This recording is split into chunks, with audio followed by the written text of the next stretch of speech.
Stugatz here for 1-800-Flowers. If you are still looking for the perfect Valentine's gift that's going to check all the boxes, you have to visit 1-800-Flowers.com. With beautiful bouquets and deals to match, winning Valentine's is easy with 1-800-Flowers. Right now, when you order early, you can get 18 red roses for only $29.99 or upgrade to 24 red roses for only $10 more. It's an unbelievable offer from 1-800-Flowers. 18 red roses for $29.99 or upgrade to 24 red roses for only $10 more. Roses from 1-800-Flowers are picked at their peak and shipped overnight to ensure freshness. 18 red roses for only $29.99 or an upgrade to 24 red roses for just $10 more is the perfect reward for thinking ahead. Valentine's Day is only 5 days away, so take advantage right now. Make sure you lock in this offer, only good while supplies last. To order 18 red roses for $29.99 or upgrade to 24 red roses for $10 more, go to 1-800-Flowers.com, click the radio icon, enter code Dan. Order today at 1-800-Flowers.com, code Dan.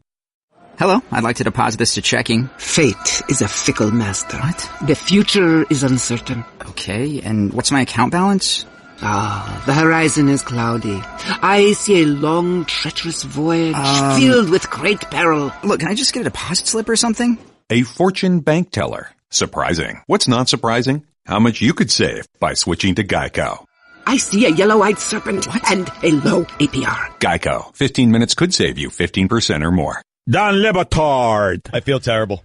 Here's the thing with you. You don't actually feel terrible. I didn't feel a thing, to be honest with you.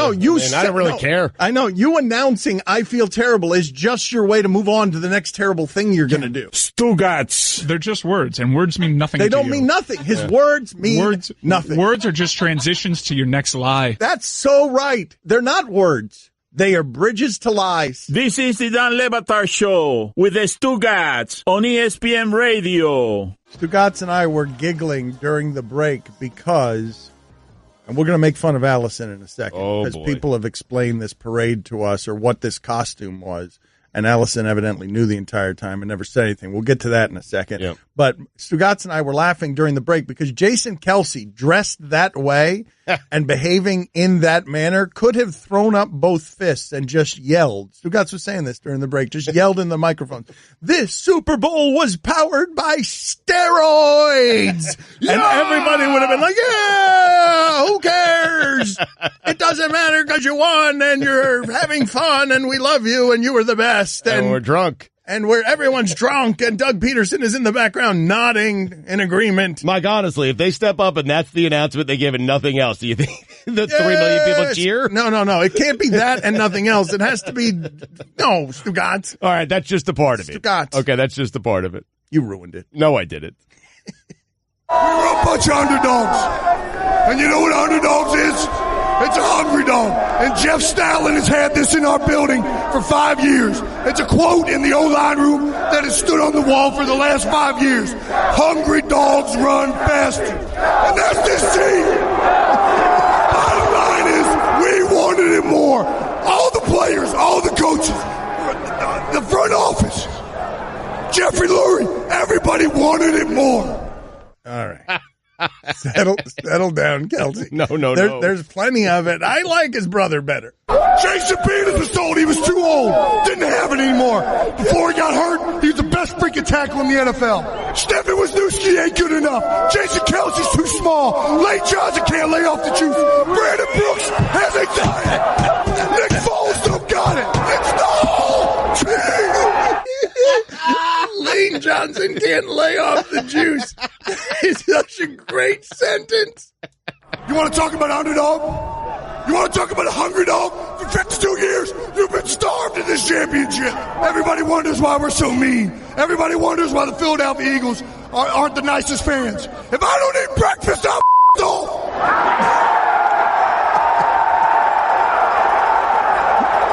I feel the same no way. one wanted us. No analysts like this team to win the Super Bowl, and nobody likes our fans. You know what I gotta say to all those people that doubted us, to all those people that counted us out, and to everybody who said that we couldn't get it done? Oh my God! Okay, there it is. One of the things I love about that is that he doesn't remember while doing that how he's dressed. Yeah. Like, while he's doing that, he's fired up. You underestimated me because I was too small, and I'm a barbarian. But he's dressed. I don't know how to explain this to you. You've wanted more wrestling in mainstream sports. Oh, you yeah, got I it, wish man. all of it was like that. It should be. I wish all of sports interviews was that. You're right, because that is so fun. It's fun. It's a guy that, I mean, it's just fun. I don't even understand why all sports interviews aren't that. Because it's all supposed to be fun. Yes. It's not supposed to be Belichick interviews. No. Thank you, Jason Kelce. Thank you, Jason Kelce, and your brother, and the entire Kelce family. Yes. Thank you for being in this sea of antiseptic slop, cliches, and boring interviews. And Kelce, you had plenty of cliches there, too. You just wrapped them in a delicious frosting. That's right. Yep. So again, to recap, Jason Kelce is a champion. Jason Kelce is wearing some sort of elaborate bejeweled turban. He is dressed in green sparkles. I thought, had white powder on his face. I'm told now he's just white. Yeah. But I thought he'd painted himself white. I really did think that. I wasn't making that up. I thought that he was covered in some sort of powder or paint. No, he just woke up. That's right. That's right. And didn't have breakfast. And so many people have pointed out that it's the Mummers Parade, that he's a character in the Philadelphia Mummers Parade. But when we walked into the studio, Stu Gatz was looking it up, Mike was looking it up, and Billy just found it finally. It said Kelce is dressed like someone. And Billy, if you could find for us the details, I'd like to paint for the radio audience that can't see this exactly what he's wearing with more details. But I walk into the studio, Billy looks up from his computer and says, oh, look, he's wearing a costume from the Mummers Day Parade. And Allison says, of course. She knew all along while we were doing this and never told anybody, never helped anybody. We were discussing what it is that he's wearing. She knew. Everyone who doesn't produce the show was sending us the information except for the one who produces it. Except Allison, who knows what it is while the others are looking it up and just says, of course, Allison, defend yourself. Well, I thought you guys were doing a thing, like having people tell you. I just thought you were doing a thing. And unfortunately, I do tune you guys out sometimes. All right, $2. Sorry. Why is that $2? $2. That's get out of truth. here. $2. Get out of here. We find people for telling the truth. It's just the worst. The worst. But we needed the information, and your response in the break was, of course. Anyway, here are some texters here are outraged by the right things. A guy writes in, or maybe it's a woman, are you thinking LeBron is the best jumper you've ever seen? The point was stupid. You're stupid. I've seen Vince clear a 7-footer and Spud Webb do 360s. He's that guy. Another guy writes in, or a woman, Dan, what are you talking about, you ignorant bleep? Jay Ajayi never had holes to run through in Miami like he does in Philly. You're right. He never had any 200-plus rushing yard games in Miami. Eat a bag of bleep, moron. He's that guy. A bag of bleep, huh? Have you missed the texters? Oh, yes, I have. Mike, do you have any more Jason Kelce sound back there? Guillermo, give me some details on how Jason Kelce is dressed so that I can explain it to the audience, because it's hard to explain if you haven't seen it on television. Well, Allison gave me 3 pages of facts that I'll have to go through, but it turns out it's an annual New Year's Day parade that they have, and it traces back to 17th century roots, blending elements of Swedish, Finnish, Irish, English, German, and other European heritage, as well as African heritage. So it's a parade that they do every New Year's. I believe that each team should have a guy who at the end of an NFL game wears that costume, and he is allowed to go out in front of everybody and speak that way honestly, and we all give it carte blanche because look at how he's dressed. He can say whatever he wants. He says, Lane Johnson's on the juice. He can't get off the juice. It was amazing. Just an amazing aside. And we just laughed because of how he's dressed. Right. We don't care. We just had Lane Johnson on. He told us the team has a babysitter supervising him who has become his manager and social media advisor. In the middle of this, dressed in a ridiculous costume, Jason Kelce just throws out there, we got a guy, you guys say, can't get off the juice. Jason Peters was told he was too old. Didn't have it anymore. Before he got hurt, he was the best freaking tackle in the NFL. Stephen Wisniewski ain't good enough. Jason Kelce's too small. Lane Johnson can't lay off the juice. Brandon Brooks has anxiety. Nick Foles don't got it. It's not sentence, Brandon Brooks has anxiety. Who was saying that about poor Brandon Brooks? I know he had. I've actually read some about that, but who was criticizing? What a great sentence to throw in there. Brandon Brooks, he's overcome anxiety. It's like, I love unhinged. How do we get more unhinged Jason Kelce? But did anyone ever criticize him for having anxiety or suggest that he couldn't get over it? Well, we have to read a little more because maybe he has depression issues that have been chronicled that he's admitted to. I don't know, but I suspect if he's saying that Lane Johnson can't stay off the juice, and Lane Johnson's been off for 10 games, and what he's saying is this guy can't stop being anxious. My guess is that there are probably some depression issues there. Don Lebatard. Guillermo, put it on the poll. Are you disturbed at all that Stugotz thinks extortion and blackmail are normal business practices? Stugotz. It has to drive you crazy because you are smart, you are well thought out, you are reasonable, you are balanced, and I just come in with blackmail, COB. And they love you more. Yep, spot on is And what they're saying. I'm so envious. I want their love. You're not going to get it. Their love's important to me. I want the love of dumb people. This is the Don Lebatard Show with the Stugotz on ESPN Radio. I love when the show has this kind of imprint on people apropos of nothing. A guy writes in, I am just sitting in the office, and I just thought about that sound of Dan professing fake love for Seth Wickersham, and I laughed out loud. It will never not be funny. We love you anyways. Kick, save, and abuse. Kick, save, and abuse. Seth, we love you. Thank you for your work. We love you. I'm horrified by that. And it's not homophobic. It's just terrible. We love you anyways. Kick, save, and abuse. Kick, save, and abuse. Seth, we love you. Thank you for your work. We love you. I don't know why I did that. We love you. Have you thought about it a lot since? Depressingly. It's been keeping me up at night. Okay. I'm like, why did I do that? Thank you for your work. We love you.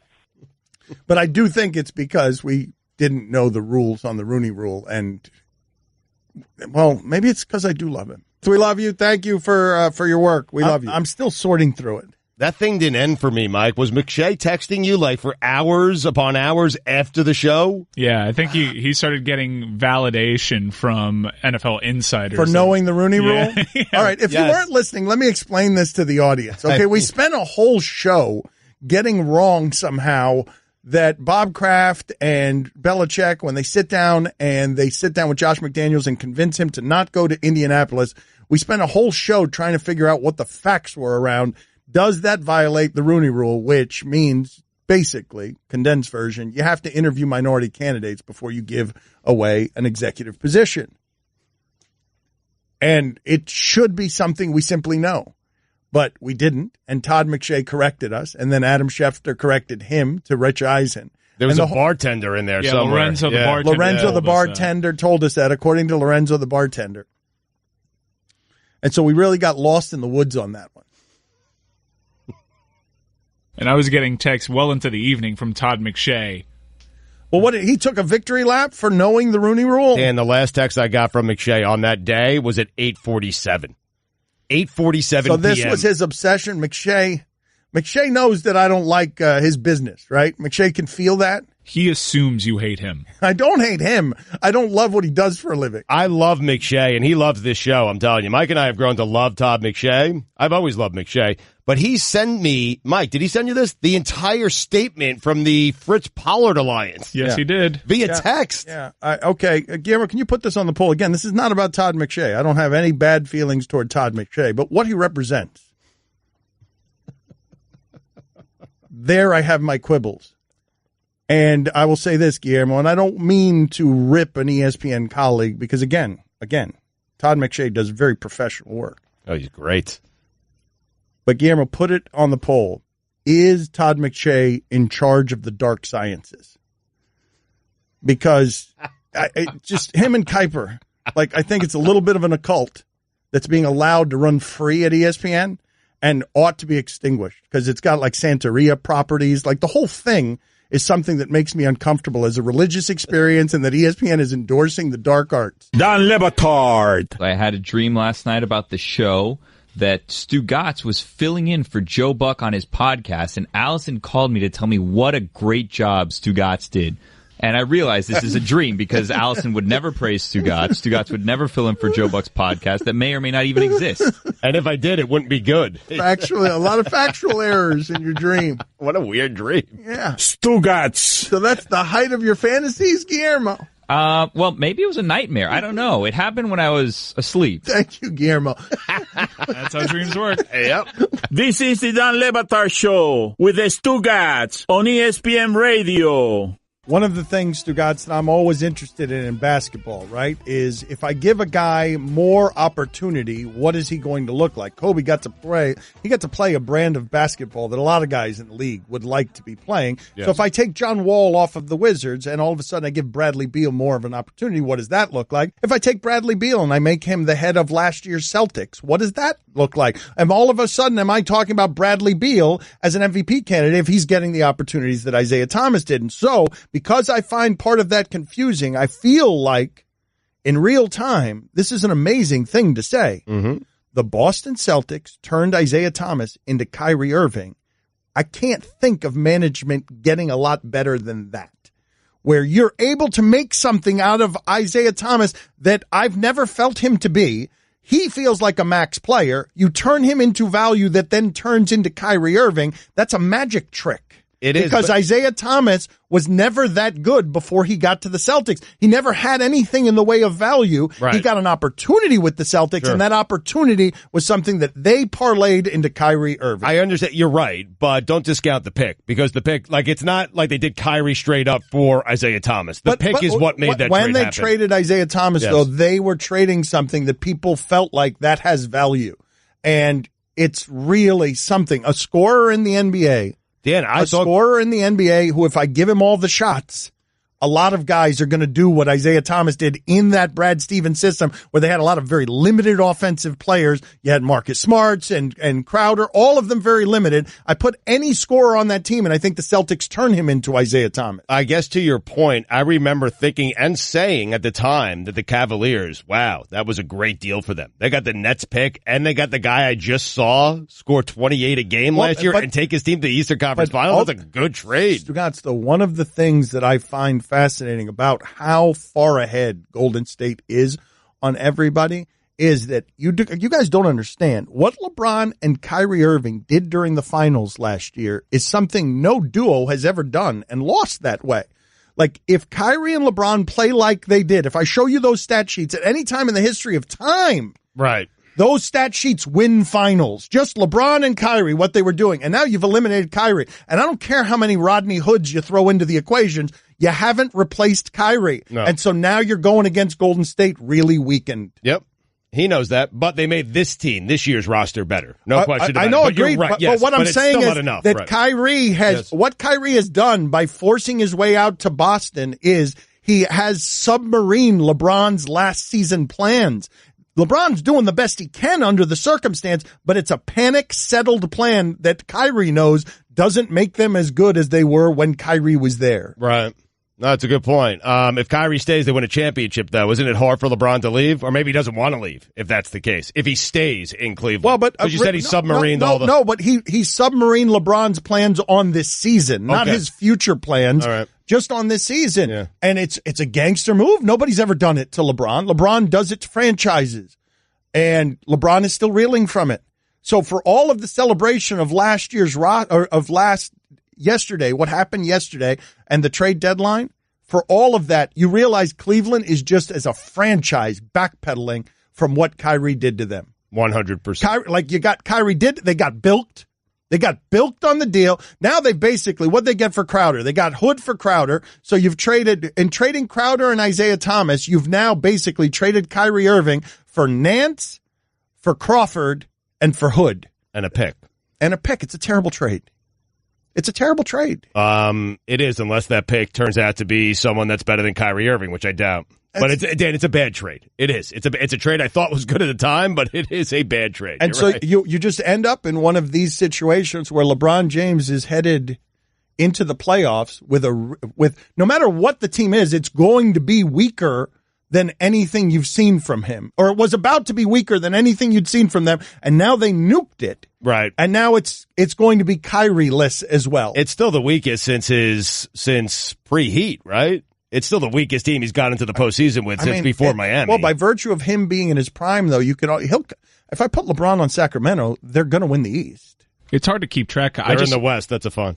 No, I'm saying if I took LeBron and gave him Sacramento's roster and had them play in the East. Right, but you see how that could have been confusing to me and the audience, I do think you still remain very aggressive with your fine. Sorry. It's hard to keep track because they made so many moves yesterday. I just remembered they got George Hill yesterday. He's probably the most important player out of all the players they acquired in terms of helping them right Hood's now. Hood's good, but I'm saying Hill and Hood don't equal Kyrie. Guys, I am telling you, we all respect Tim Legler. Now, we respect how he breaks down Halloween more so than basketball, but we all agree he is a great basketball analyst. I was watching SportsCenter with SVP last night, and he had Legler on, and Legler did not even let Van Pelt get started with the interview. He just broke in, and Mike, what he was doing is showing you how bad a defender Isaiah Thomas is and how good of a defender George Hill is. And it was amazing. The breakdown of it was fascinating, where George Hill is doing all the things that Isaiah Thomas does not do defensively. All of them. Their biggest weaknesses were they were old and they couldn't defend. They got 3 years younger and they got some defenders now. Yep. That's a lot of people in the text machine saying that I called Clarkson Crawford, and that's a fine. How much do I owe for that? You buzzards. Sorry, man. You buzzards. Wait, so you called Jordan Clarkson Jordan Crawford? Yes. Because there is. We didn't catch it, though. $1. $1. Yeah, it's $1. Yeah. Why even? Why do you think that one was heavier than? I don't know. Okay. I don't know. I'm skittish and scared. I mean, considering all the trades, they could have acquired Jordan Crawford too. Who knows? That's right. I mean, I they stuck turned a over their Crawford in entire there. roster. I did. I threw a Crawford in there, and there might have been a Crawford somewhere. Crawford to be named later. But you saw what the Cavs did yesterday, which is not something that you're used to seeing. And what I'm telling you is that's the echoes of Kyrie Irving really taking a hatchet to that organization on his way out the door. Like, that they had to flip over the just roster. The whole right thing, there. man. The whole thing. It reeks of such desperation. Okay, never mind. Kyrie ruined the first half. Let's see if we can fix the second half. Because the condition that they're in, or that they were in before they nuked it. It was bad, yeah. And so now they'll take their chances with George Hills and Hoods, but you realize how much worse that is? Like, if LeBron has to play the Warriors, if he somehow gets out of the East and has to play the Warriors, it's going to feel really bad for him, the way, and heavy lifting, that he's out there with no Kyrie Irving to take some of that off of him. But that will be his excuse. That's why he's going to leave. That's fine, but it's going to feel really bad because he's going to get smoked. From now until the NBA Finals, Dan, he's got no excuse because they checkmated him yesterday. But that's his next move here. They did. No, Gilbert spent $50 million. The guy did a good job repairing a roster. I mean, he turned it over in half a day. Stugotz, when I'm telling he gets the finals and loses, then he can say, I don't have enough. No, sorry. but listen, remember this, please. Please remember how different the finals were when LeBron didn't have Kyrie. Do you remember? It was all him chucking up 40 shots a game or 30, playing a way he never plays, and they've got that team again without Kyrie. Like, he went into the finals and lost to Golden State, and what he was playing was the Kobe brand of basketball, which is put up 35 shots. The numbers are going to be crazy, but you've got no help, and you don't have nearly enough scoring help. That's what you remember what that looked like? Yes. They had no chance. It wasn't even like last year's no chance. It was less of a chance than that, where you're watching LeBron try to play like Kobe and it was completely uncomfortable. Who's the guy for them? Is it Love? Well, it's going to be Love when he comes back. No, but who's the guy you're looking at that's going to make this finals experience? Like, I'm not even sure he wants to get to the finals under those conditions get to be 3-6. 3-6 in the finals? No, he wants to get to the finals. So then when they get swept in 4 or lose in 5, he could say, listen, I just don't have enough. I got to go create another super team. He does. I know who thinks he's going to be the second guy there. Who's going to be Kyrie? JR. Yeah. Dan's new water world isn't going to pay for itself. Guy shoots so much. I watched that game, the overtime game the other night. He does not care where he is on the floor. J.R. Smith saying, my time, baby. They benched me for his good buddy Wade. My time again. Can I play shirtless? Don Lebatard. Stugotz lies so much, and he doesn't take inventory of his lies, that even when he's telling the truth, we don't believe him on anything. What's wrong, Stugotz? What are you objecting to? I mean, listen. I've done this to myself, so I'm frustrated at myself. I'm not going to lash out elsewhere because I understand why everyone would think that I was the one who did this. But I am sitting here telling you guys that I did not do it. Stugats. You absolutely took a bite out of a piece of pizza and put it back with the rest of the pizza. It was me. This is the Dan Le Batard Show with the Stugats on ESPN Radio. Stugats is mad at Derek Jeter and Tom Verducci. Yep. Guillermo is mad at Derek Jeter and Tom Verducci. Yep. I have not read the story yet in Sports Illustrated, so I will withhold comment until I have read the story about Jeter. Calling it a story is giving it too much credit. It's a puff piece. Okay, you were railing during the break about how many lies were in there, and Barry Jackson of the Miami Herald. And again, this thing, man, if you're paying attention to what's happening with the Marlins, it's dirty business. And so Tom Verducci, I will say this, not having even read the article, Tom Verducci, long-time sports writer, excellent sports writer, has a great relationship with mythical creature Derek Jeter from New York, and nobody in Miami cares about mythical creature Derek Jeter in Miami, given what they're doing right now with the franchise. Do yourself a favor. Don't waste your time. Puff piece. Okay, Guillermo, but Barry Jackson of the Miami Herald is reporting. Mike, what is he saying specifically about the Derek Jeter piece in Sports Illustrated? He tweeted about 11 hours ago, Jeter spreading more misinformation in fawning SI piece, saying he never intended to trade Stanton initially. That's not so, according to those in contact with him. Denying he gets a bonus for profitability through his business model, says he does, and my source says he does and specifies the exact bonus. And more nonsense. I mean, that I've seen those documents. There is a Jeter bonus. I've told you that. It just says right on there. I couldn't believe that the word Jeter was in the paperwork. There's a Jeter bonus if he doesn't have to ever call on, make any cash calls. It's amazing. Like Verducci didn't press him on any of that. None of it. None of it. That's a terrible job by Verducci and a terrible job by Derek Jeter. And I'll tell you why, Dan. He goes on to say later on in this puff piece, okay? Why are you asking questions as if you didn't read it? Wait a second. I didn't read it.